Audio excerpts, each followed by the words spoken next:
किया, बोले प्रभु कुछ और मांग लीजिए, ये हमें शर्म आ रही है देने में। देखो ऐसे दानी होना चाहिए कि दान देने में लोग तो हाथ पकड़ते हैं। अरे बोले 100 रुपए क्यों दे रहा? बोले 51 रुपए दो। जो दान देने में, धर्म करने में जो रोकता है वो नरक में जाता है। अगर उसके पास 100 रुपए निकाला तो 1 रुपए पड़ोसी को भी निकाल करके लगा देना चाहिए, तो पूरा फल उसको पड़ोसी को मिलता है। लेकिन हाथ पकड़ लिया तो सारा फल खत्म हो जाता और वह उसका निष्फल हो जाता है। उन्होंने पूछ रहे हैं कि बताइए क्या क्या दे दूं? उन्होंने कहा सिर्फ, बोले हमें शर्म आ रही है इतना देने में, और कुछ मांग लो। बोले नहीं, सिर्फ इतना तो कर लो। बोले संकल्प कराओ, देर कर रहे हो। मैं ज्यादा सन्यासी आदमी ज्यादा रुकता नहीं। बोले जल्दी करो, नहीं तो हम। शुक्राचार्य बोले कि ये तो विष्णु भगवान छलिया है, कभी रूप धारण करता है, कभी बारह का, कभी मत्स्य का, कभी कुछ, कभी कुछ। ये तुम्हें छलने आया है तो हम तो संकल्प नहीं कराएंगे। बोले गुरुजी जब ये परमपिता परमेश्वर ही हैं, अगर आ ही गए हैं तो अगर हमको भी मांगे तो मैं दे दूंगा। बोले फिर सड़क पर आ जाओगे? बोले जब भगवान ही आए हैं तो फिर तो सड़क क्या, फिर क्या महल। वो जहाँ जय विधि राखे राम, ताहि विधि रहियो। राम राम राम सीता राम, सीता राम सीता राम कहियो। जय विधि रखे, जिस विधि विधान से रखेंगे मैं रह लूंगा। संकल्प कराओ। शुक्राचार्य चले गए। अब जा चले, रूप धारण किया, उसमें टोटी में आ गए। उन्होंने कहा कि लाओ हम संकल्प कर। इनके पास कुसा था, निकाले, उसमें टोटी में डाले। शुक्राचार्य की एक आंख चली गई, निकले। बोले जाओ, ये छलिया है, विष्णु है, ये छल कर रहा है, तुम्हें रोड पे ला देगा। फिर संकल्प करवाए और 3 पग जैसे ही विराट रूप धारण किया, बलि देखते रह गए। उनकी पत्नी थी विंध्यावली। राजा बलि की पत्नी का नाम विंध्यावली, कन्या का नाम। उसी प्रकार से उन्होंने विराट रूप धारण किया। ब्रह्मा जी ने चरण धो लिए। बोले मेरे पिता, वही गंगा आई है धराधाम पर। बोले अब पैर कहाँ रखें बताइए? 1 पग, 2 पग, तीसरा पैर कहाँ रखें? घबरा गया। विराट रूप, सहस्त्र शिरखा पुरुष, सहस्त्राक्ष, सहस्त्र, हजारों हाथ, हजारों सिर, ऐसा भगवान ने दिखा दिया। विराट रूप देख करके सब अचंभित हो गए, दंडवत प्रणाम किए और कहते हैं कि प्रभु तीसरा पैर हमारे सिर पर रखो। उनकी पत्नी विंध्यावली कहती है कि प्रभु आप उस रूप में आइए, और यह शरीर मिट्टी से बनी है, 5 तत्वों से, ये भी मिट्टी में मिल जाती है, तो इसी पर आप जो है ना अपना 52 रूप धारण करके जो आए थे उसी में तो पैर रख दीजिए, आपका यह मांगन पूर्ण हो जाएगा। उन्होंने कहा कि ठीक है भगवान। और एक बात और, भगवान रख नहीं रहे। बोले नहीं, ये गलत हो जाएगा, ये हम तुम्हें नापने के लिए नहीं आए हैं, तुम्हें मांगने के लिए नहीं। बोले प्रभु एक बात बताइए, ये गो अंक में है। बोले दान देने वाला बड़ा है कि दान लेने वाला? भगवान ने कहा कि दान देने वाला बड़ा होता है, लेने वाला कहाँ बड़ा होगा। तो इसलिए हमारी शरीर को भी नाप लो। भगवान ने नाप करके उनको कहा कि जाओ, तुम इंद्रासन लेना चाहते थे, स्वर्ग की राज, तुम्हें सुतल लोक की राज दे रहा हूँ। उसी समय सारे अपने अनुचरों को लेकर के सुतल लोक में चले गए, राजा बनाए। और उन्होंने कहा कि जब आप दे ही रहे हो तो वरदान मांगो। उन्होंने कहा कि ठीक है, आप अपने से दिए थे, हमको कुछ मांग लेता हूँ। बोले क्या क्या दिए हो? बोले 52 दरवाजे का सुतल लोक में महल दिया हूँ। बोले प्रभु जिस दरवाजे से निकलो उसी दरवाजे पर आप खड़े रहो। आज लेने वाला बन गया, बंधन में पड़ गए भगवान। उन्होंने कहा वो मस्तु ठीक है, और क्या?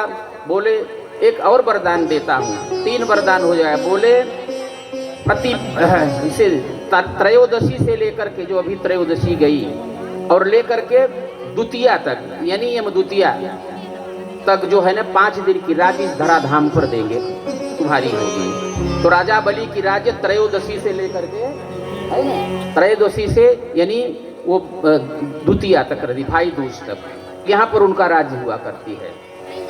अब उन्होंने कहा कि ठीक है प्रभु, अब चलो वहाँ जिस दरवाजे से राजा बलि निकलते, वहाँ 51 दरवाजे का बंगला था। अगर 51 पर है तो दौड़ करके वहाँ भागना पड़ता था, इसलिए ज्यादा लेन देन के चक्कर में लोगों को भाग दौड़ लग जाती है।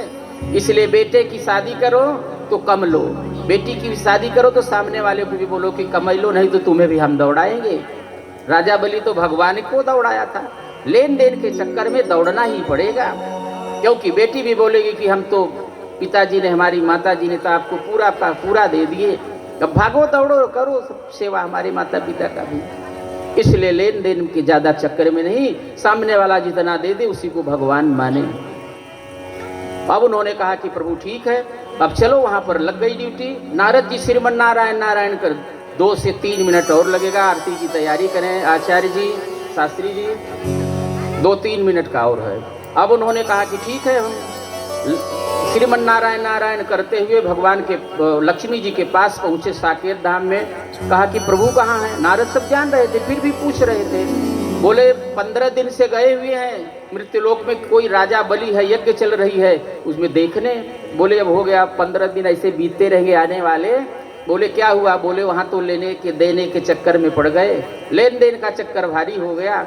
सारी कहानी बोले अब आपको राजा बलि को कोई वो नहीं है बहन, आप बहन बन करके जाइए वहां और उनको राखी बांधिए। सावन महीना आ रहा है, पूर्णिमा, अब हम मंत्र भी बोलेंगे। वहां से देवी आई है, नौकरानी बन गई। देखो जो भगवान को पकड़ लेता है। लोग तो यहाँ ओम जय लक्ष्मी माता की आरती करते हैं, लक्ष्मी माता की आरती की जरूरत नहीं, जगदीश की आरती करें। आप माताएं बैठी हैं, आपके जो है आपके पति यहाँ पर बैठे हो और आपका स्वागत हो तो उनको कैसा लगेगा? और आपके पति का स्वागत हो और आपको तो ऐसा लगेगा कि आपको स्वर्ग दिख रहा है। अब उन्होंने विचार किया, अब नौकरानी बन करके वहां गई हैं और झाड़ू बुहारा करने लगी हैं, झाड़ू पोछा कर रही हैं। सावन महीना आया, नारद जी आए और एक दिन उन्होंने बोलती हैं कि भैया हम मृत्युलोक से आई हूँ, हमारे कोई है नहीं, आप भी मृत्युलोक से सुनी हूँ कि आए हो, तो आपको भी कोई बहन नहीं है? हमारे मृत्युलोक में और आपके भी वहाँ रक्षाबंधन हुआ करता है। बोले हाँ। बोले वहाँ बहन थी लेकिन यहाँ तो है नहीं। तो बोले हमको आप बहन बना लो, हमारे कोई भाई नहीं है और हम आपको राखी बांध दूँ, आप भाई बहन हो जाएंगे हम दोनों। उन्होंने कहा कि बात भी सही है। तो उन्होंने नारद जी आए, अरे रखिया बंध, उन्होंने गीत गाया, रखिया बंधवा लो मेरे राजा बलि भैया, रखिया बंधवा लो भैया राजा बलि भैया, जुग जुग जिये हमरे राजा बलि भैया, कीर्ति फैलेगी चहु और जी, जुग जुग जिये मेरे राजा बलि भैया, कीर्ति फैलेगी चहु। बहन भाई को खूब आशीर्वाद दे रही है और वो पूछते हैं, कहती हैं कि स्वामी स्वर्ग से आई हूँ सुतल लोक में, स्वर्ग से आई हूँ सुतल लोक में, स्वामी को मांगन हेतु की, स्वर्ग से आई हूँ सुतल लोक में, स्वामी को मांगन हेतु जी। राजा बलि समझ गया, जैसे ये गायन सुना, स्वर्ग से आई हूं अपने स्वामी को। नारद जी बैठे थे, मंत्र बोल रहे थे, न बद्धो बलि राजा दान बिंदो महाबलम ते नत्वाम प्रतिबंधनाम रक्षाम। तो उन्होंने कहा कि नहीं, जो भी मांगेगी घबराओ मत। बोले सब मांगे, राज्य मांगे, धन मांगे, लेकिन वो हमारे जो दरवाजे पर रहता है उस पहरेदार को न मांगे। बोले नहीं, वो आपकी इच्छा से नहीं चलता, ये बहन की इच्छा से, जो इसकी इच्छा, जो उसके पास नहीं होगा वो मांगेगी। उसके पास राज्य भी है, महल भी है और सब कुछ है, तो क्या मांगन। फिर कहते हैं कि मांगन पूरी करो राजा भैया, जब जब आवे, जब जब सावन आएगा तब तब आपको हर वर्ष में हमारी मांगन को पूरी कर दो। रखिया बंधवा लो मेरे राजा बलि भैया, जुग जुग जिये मेरे राजा बलि भैया, कीर्ति फैलेगी चहु और जी। प्रसन्न हो गए कि मेरी कीर्ति चारों तरफ फैलेगी। बोले मांग लो। लक्ष्मी जी ने रक्षा तो बांध चुकी थी, उन्होंने कहा कि बस आप अपने पहरेदार को दे दो। बोलो लक्ष्मी नारायण भगवान की। भगवान नारायण के रूप में चतुर्भुज प्रकट हुए और लक्ष्मी के रूप में प्रकट हुई। देख करके अचंभित हो गया कि मेरे यहाँ नारायण को तो मैं जाना था कि हम ये आए हुए हैं, लेकिन लक्ष्मी जी को तो मैं नहीं जान पाया। मंच से उतर करके सिंहासन से दंडवत प्रणाम किया और कहा कि ठीक है, अब आप इनको लेकर के खूब स्वागत किया।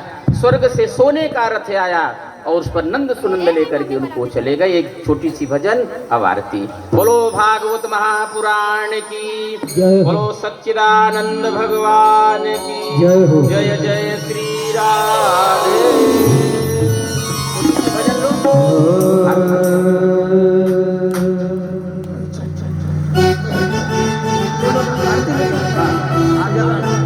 बोलिए श्रीमद् भागवत महापुराण की, पूज्य गुरुदेव भगवान की, वामन भगवान की।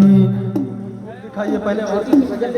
जब हमारी मुट्ठी खुल जाती है तो भगवान के दरवाजे खुल जाते हैं। जो भी ताले लगे हैं सब सारी संपत्ति भगवान सबको समर्पित कर देते हैं।